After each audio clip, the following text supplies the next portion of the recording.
بسم اللہ الرحمن الرحیم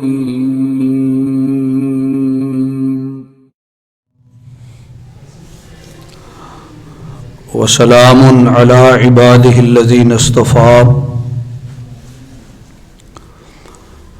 قد قال اللہ تبارک و تعالی فی کلامہ المجید اعوذ باللہ من الشیطان الرجیم فَبِأَيِّ حَدِيثٍ بَعْدَهُ يُؤْمِنُونَ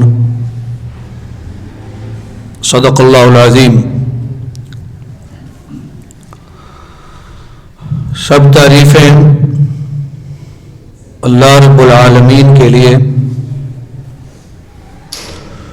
درود شریف اللہ کے آخری نبی حضرت محمد مصطفیٰ صلی اللہ تبارک و تعالی علیہ وآلہ وسلم کی ذات گرامی کے لیے اللہ تبارک و تعالی کی طرف سے رضوان کا نزول صحابہ اکرام رضوان اللہ علیہ مجمعین پر اور رحمتوں اور برکتوں کا نزول علماء کرام ائمہ حدیث پر، مجھ سے قبل جناب مولانا حافظ محمد عثمان مدنی حافظہ اللہ، اور ان سے پہلے قاری ساجد جاوید سلفی بیان فرما رہے تھے، اور بعد میں انشاءاللہ جیسا کہ بتایا گیا قوی امکان ہے کہ امیر محترم علامہ سینیٹر پروفیسر ساجد میر صاحب تشریف لائیں گے، اور پھر استاذ المکرم حضرت مولانا محمد بن عبداللہ شجاع آبادی صحیح بخاری شریف کی آخری حدیث پر درس ارشاد فرمائیں گے جو تشریف لا چکے ہیں۔ جو آیت مبارکہ میں نے آپ کے سامنے تلاوت کی ہے، اس میں اللہ تبارک و تعالی فرماتے ہیں کہ اس حدیث کے بعد لوگ کس پر ایمان لائیں گے۔ اس آیت مبارکہ میں لفظ حدیث قرآن پاک کے لیے آیا ہے، اور نبی کریم صلی اللہ علیہ وسلم کے فرامین تو حدیث شریف ہے ہی۔ اس سے یہ بات سمجھ آئی کہ جس طرح حضرت کے فرامین حدیث ہے، اس طرح قرآن بھی حدیث ہے، اور ان دونوں حدیثوں کو ماننے والا اہل حدیث ہے۔ اہل حدیث کا مطلب یہ نہیں ہے کہ وہ صرف حدیث کو مانتے ہیں، قرآن اور حدیث دونوں کو ماننے والے اہل حدیث ہیں۔ اہل الحدیث اس وقت سے ہے جب سے یہ حدیث شریف ہے، یہ کوئی نئی جماعت نہیں ہے۔ ان کو اہل حدیث بھی کہا جاتا ہے، ان کو اہل خبر، اہل اثر اور سلفی اور محمدی اور محدثین بھی کہا جاتا ہے۔ مختلف نام ہیں، مختلف تعبیریں ہیں۔ ان کا نقطہ نظر، قد و کاوش قرآن پاک کے ساتھ ساتھ رسول اکرم صلی اللہ علیہ وسلم کی احادیث کو دنیا تک پہنچانا اور ان سے مسائل اخذ کر کے دنیا کو فقہ اسلامی سے روشناس کرنا ہے۔ رسول اکرم صلی اللہ علیہ وسلم کے زمانے میں حدیث شریف لکھی گئی اور آپ کے حکم سے لکھی گئی۔ آپ نے کئی دفعہ حکم فرمایا، بخاری شریف میں فرمایا اکتبوا لابی شاہ، ابو شاہ کو لکھ کے دے دو۔ حضرت علی سے کسی نے پوچھا کہ قرآن کے علاوہ بھی آپ کے پاس کچھ ہے؟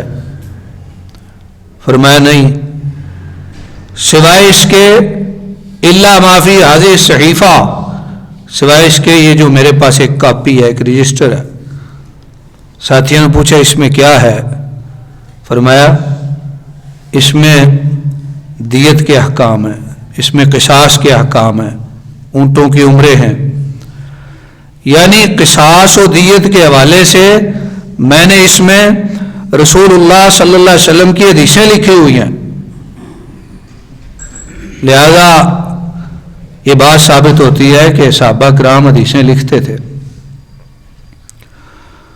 عہد نبوی کا سب سے مضبوط حافظہ جو ہے اس کا نام ہے حضرت ابو ہریرہ رضی اللہ تعالیٰ عنہ۔ ان کے کئی تابعین نامور شاگرد ہوئے،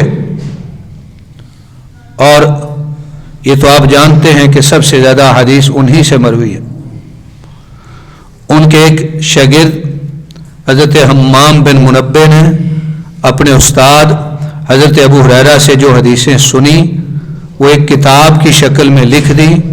وہ کتاب مسلسل متداول ہو کے ہم تک پہنچی، اور آج بھی وہ کتاب مل جاتی ہے چھپی ہوئی۔ اس کا نام ہے صحیفہ حمام بن منبہ، حضرت ابو ہریرہ کے شاگرد کی کتاب۔ لہذا احادیث مبارکہ مسلسل لکھی گئی۔ دنیا میں ایک مغالطہ پھیلا دیا گیا کہ حدیثوں کی بات چھوڑیں جی، یہ نبی کریم صلی اللہ علیہ وسلم سے 200 سال بعد لکھی گئی۔ یہ بات درست نہیں ہے۔ میں نے ابھی آپ کو حوالے دیے۔ پھر اس کے بعد موطا امام مالک لکھی جاتی ہے، اس کے بعد مسند امام احمد بن حنبل لکھی جاتی ہے جس کا حضرت شیخ ذکر فرما رہے تھے۔ اس کے بعد مسند امام شافعی لکھی جاتی ہے۔ پھر اسی دوران میں بہت بڑی کتاب مصنف ابن ابی شیبہ لکھی جاتی ہے۔ یہ جو مغالطہ پھیلایا گیا اس کی وجہ یہ ہے کہ ہمارے ہاں سب سے زیادہ مشہور ہیں 6 کتابیں جنہیں سیاستہ کہا جاتا ہے، جن میں زیادہ تر احادیث صحیح ہیں۔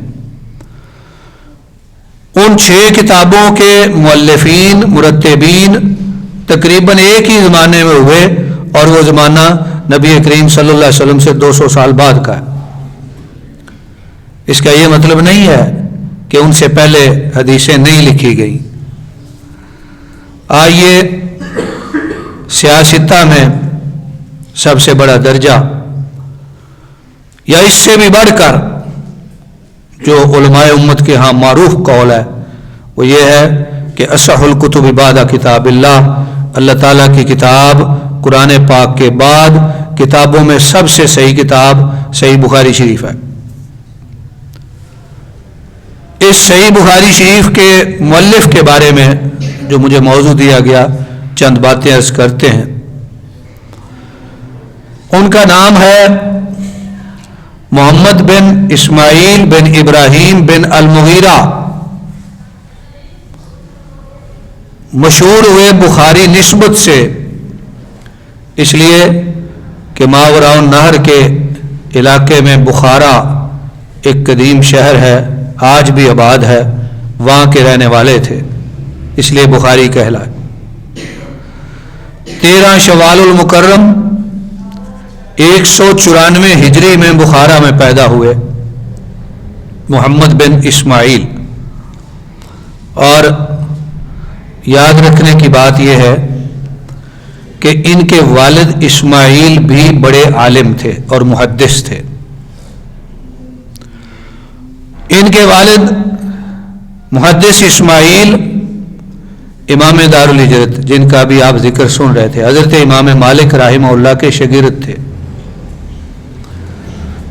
امام بخاری کے والد امام مالک کے شاگرد تھے، لہذا یہ گھرانہ علمی گھرانہ ہے۔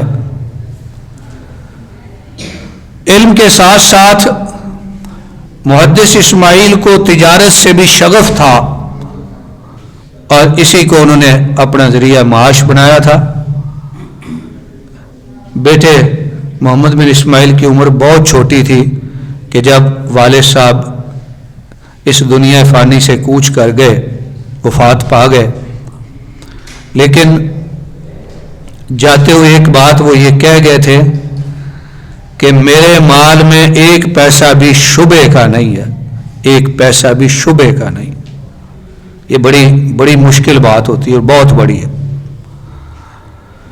اس سے آسان یہ ہے کہ کوئی کہہ دے کہ میرے مال میں ایک پیسہ بھی حرام کا نہیں۔ حرام سے بچنا چاہیے، ہر ایک کو بچنا چاہیے، لیکن یہ بڑے تقوی اور پرہیزگاری کی بات ہے کہ انہوں نے کہا ایک پیسہ بھی شبے کا نہیں، شبہ بھی نہیں ہے ناجائز مال ہونے کا۔ تو جو مالی معاملات میں اس قدر محتاط اور پاکیزہ رویہ رکھنے والا ہو، ایسے ہی لوگوں کی اولادیں اتنی نیک، پاک اور لائق بنتی ہیں کہ انہی سے امام بخاری جیسے پیدا ہوتے ہیں۔ کہا کہ ایک پیسہ بھی حرام کا چھوڑ کر نہیں جا رہا۔ والد صاحب دنیا سے چلے گئے، ان کا نام جیسے میں نے پہلے عرض کیا محمد ہے، بڑے بھائی کا نام احمد ہے۔ 16 سال کی عمر کو پہنچے تو بھائی احمد اور والدہ محترمہ کے ساتھ مل کے مکہ مکرمہ چلے گئے حج کے لیے۔ جب حج کر لیا تو حج کے بعد اپنی والدہ محترمہ اور بھائی سے کہا کہ اگر آپ اجازت دیں تو میں یہی رہنا چاہتا ہوں، آپ واپس چلے جائیں۔ جو بچہ مالی طور پر خوشحال گھرانے سے تعلق رکھتا ہو، اس کے لیے پردیس میں زندگی گزارنا بڑا مشکل ہوتا ہے، لیکن اس عزم و ارادے سے مکہ مکرمہ میں رہنا پسند کیا، اپنی والدہ کو اور اہل خانہ کو چھوڑنا اختیار کیا کہ یہاں پر رہ کر میں رسول اللہ صلی اللہ علیہ وسلم کی احادیث مبارکہ کا علم حاصل کروں گا۔ حصول علم کے لیے سفر کرنا اور پردیس کو اختیار کرنا یہ نبیوں کی سنت ہے، صحابہ کرام کا طریقہ ہے، اہل علم کا شیوا ہے۔ اور حضرت عبداللہ بن مبارک رحمہ اللہ فرمایا کرتے تھے کہ اللہ تعالیٰ اس دنیا پر اہل الحدیث کے سفروں اور رحلتوں کے سبب سے برکتیں نازل فرماتا ہے۔ جو طالب علم حدیث شریف حاصل کرنے کے لیے سفر کرتے ہیں ہمارے لیے برکت کا باعث ہوتے ہیں۔ لہذا مکہ مکرمہ میں ٹھہر گئے، وہاں کے اساتذہ سے علم حاصل کیا، پھر مدینہ منورہ بھی گئے، پھر عراق میں بغداد، بصرہ، اور پھر شام اور مصر اور دنیا کے کئی شہروں میں پھر کے علم حدیث حاصل کیا۔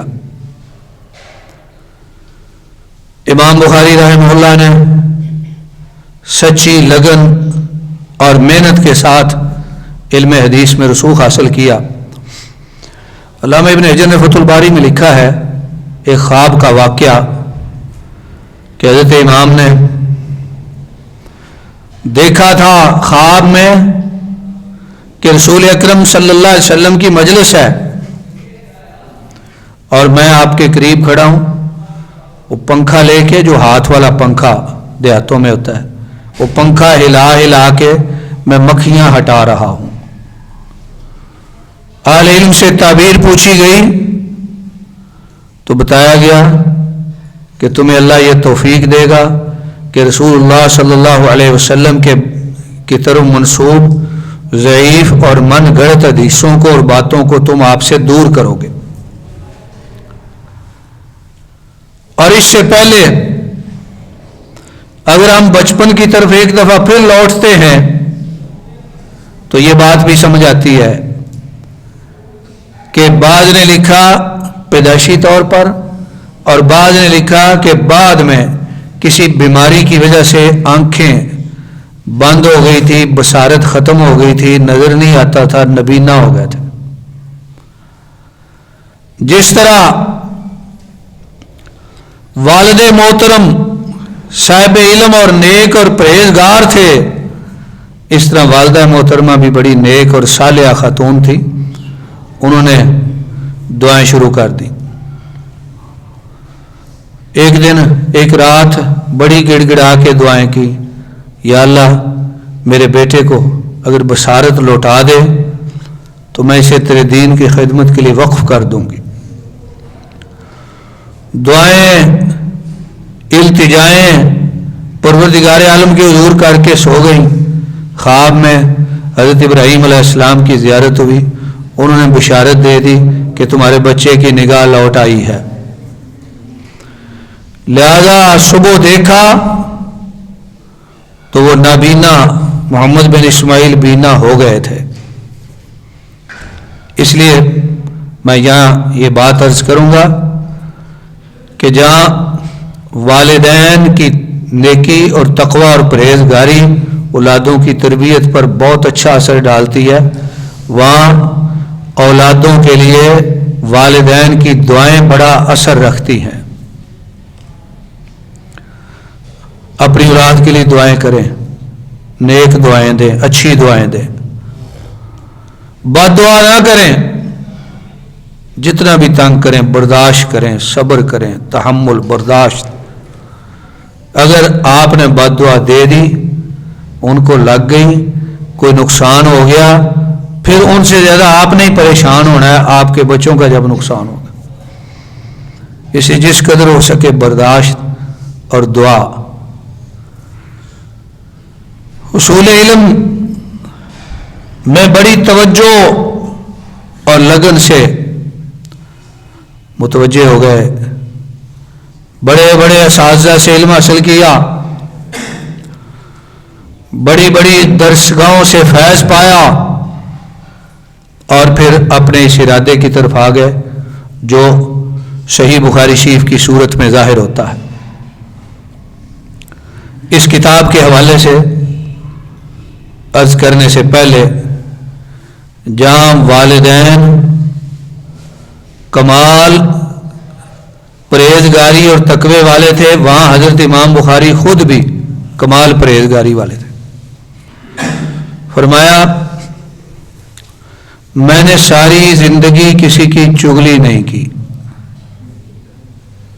ساری زندگی کسی پر تہمت نہیں لگائی،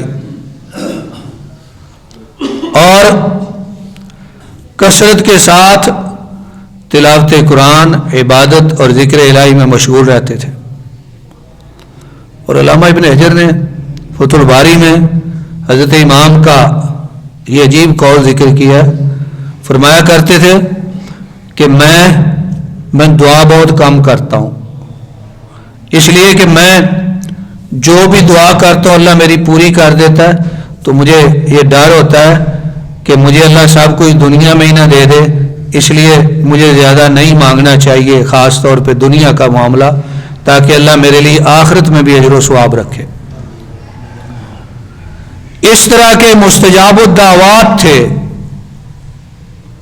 اور کبھی فرماتے تھے کہ مجھے رب سے مانگتے ہوئے اس لیے شرم آتی ہے کہ میں کچھ بھی نہیں اور وہ بڑا مہربان ہے، میں جو کچھ مانگتا ہوں وہ دے دیتا ہے، وہ میری مان لیتا ہے اور میں ساری نہیں مانتا۔ اس طرح تقوی اور پرہیزگاری کا عالم۔ کسی نے کہا کہ آپ نے تاریخ کبیر لکھی، تاریخ اوسط لکھی، تاریخ صغیر لکھی، وہ جو کتابیں ہیں رجال کی، اس میں آپ نے کئی رجال کے بارے میں ضعیف ہونے کا، وضاع ہونے کا حکم لگایا ہے، تو آپ نے فرمایا میں نے کبھی کسی پہ تہمت نہیں لگائی۔ تو حضرت امام بخاری رحمہ اللہ نے اس کا جواب دیا، فرمایا میں نے کسی پہ تہمت نہیں لگائی، ہاں یہ ضرور ہے کہ میں نے اس کے بارے میں اہل علم کے اقوال ذکر کیے ہیں، میں نے خود کسی پہ تہمت نہیں لگائی، میں نے اقوال ذکر کیے۔ اس طرح کی پاکیزہ زندگی سیرت امام بخاری سے ہمارے لیے درس ہے کہ ہم اپنی زندگیوں کو اس طرح بنائیں، اپنی اولادوں کے لیے اس طرح کوشش کریں۔ ایک پیسہ بھی شعبے کا والد نے نہیں چھوڑا، اور کشتی میں سفر کر رہے تھے، پیسے جیب میں تھے۔ ماشاءاللہ علامہ فاروقی صاحب آئے جی، ہم انہیں خوش آمدید کہتے ہیں۔ کشتی میں تشریف لائے علامہ صاحب، یہاں ہیں، سفر کر رہے تھے، پیسے نکال کے گنے۔ بعض دفعہ بندے کی عادت ہوتی ہے اپنے پیسے دیکھتا ہے، تو ساتھ بیٹھے ایک بندے نے جیسے وہ گن رہے تھے اس نے بھی گن لیے۔ تھوڑی دیر بعد اس نے شور کر دیا، میرے پیسے گم ہو گئے۔ لوگوں نے کہا کتنے؟ اس نے کہا اتنے۔ اس نے گنے ہوئے تھے، وہ جو امام بخاری کے پاس تھے۔ کہا کہ سب کی تلاشی لی جائے، اس کے پیسے چوری ہوئے۔ وہ سونے یا چاندی کے سکے ہوتے تھے، تھیلی میں ڈالے تھے، چپکے سے وہ تھیلی دریا میں پھینک دی۔ جب تلاشی لی گئی تو وہ تھیلی نہ نکلی۔ اس نے بعد میں کہا کہ میں نے وہ پیسے آپ کے گن لیے تھے، میں نے ناحق شور کر دیا تھا، لیکن میں حیران ہوں کہ وہ پیسے نظر نہیں آئے۔ فرمایا وہ میں نے دریا میں پھینک دیے۔ اس نے کہا کیوں؟ فرمایا اس لیے کہ مجھ پر چوری کی تہمت نہ لگ جائے، حالانکہ پیسے میرے تھے، میں نے اپنے آپ کو تہمت سے بچایا، تنگی اور فقر و فاقہ کو اختیار کیا۔ اس لیے اہل علم کہتے ہیں اتقوا مواضع التہمہ، تہمت تو بعد کی بات ہے، جہاں تہمت لگنے کا اندیشہ ہو وہاں بھی نہ جایا کرو، اپنے آپ کو بچاؤ، پرہیزگاری اختیار کرو۔ حضرت امام بخاری رحمہ اللہ نے صحیح بخاری شریف مرتب فرمائی، 7000 سے زیادہ حدیث ہیں جو اسناد اور متون کے لحاظ سے لاکھوں سے اخذ کی گئی ہیں۔ آپ نے یہ کتاب ایسے ہی نہیں لکھی، چند دنوں یا مہینوں میں نہیں لکھی، یہ عظیم الشان کتاب حضرت امام نے لکھنے میں 16 سال صرف کیے اپنی زندگی کے، 16 سال۔ اور علامہ ابن حجر نے اور دیگر مورخین نے لکھا ہے کہ اس میں 2 چیزیں ہیں، ایک تو احادیث مبارکہ ہیں پیارے رسول صلی اللہ علیہ وسلم کے فرامین صحیح سندوں کے ساتھ، اور دوسرے ابواب ہیں، عنوان ہیں جو حدیثوں پر لگائے گئے ہیں، وہ عناوین جو ہیں انہیں ابواب کہا جاتا ہے۔ تو احادیث مبارکہ کی اہمیت تو بہت زیادہ ہے، یہ تو سیدھی بات ہے۔ بخاری شریف میں جو ابواب ہیں ان کی بھی اہمیت ہے، اس لیے یہ بڑا مشہور قول ہے کہ فقہ البخاری فی ابواب ہی۔ امام بخاری کو اگر آپ نے ایک فقیہ کے روپ میں دیکھنا ہے تو بخاری شریف کے ابواب پڑھیں، کس طرح انہوں نے احادیث مبارکہ سے مسائل اخذ کر کے ابواب مرتب کی ہے، اس پہ بھی بڑی محنت ہوئی ہے۔ اور جس طرح بخاری شریف کی شروع لکھی گئی ہیں بڑی بڑی جلدوں میں شرح، اس طرح صرف بخاری کے ابواب کی شرح میں کئی کئی جلدوں کی کتابیں لکھی گئی ہیں، صرف ابواب کی شرح۔ امام بخاری رحمہ اللہ نے مروی یہ ہے کہ حدیثیں لکھی مکہ شریف میں خانہ کعبہ کے پاس بیٹھ کے، ہر حدیث شریف پر کئی دن تحقیق کرتے، غور و فکر کرتے، پھر استخارہ کرتے۔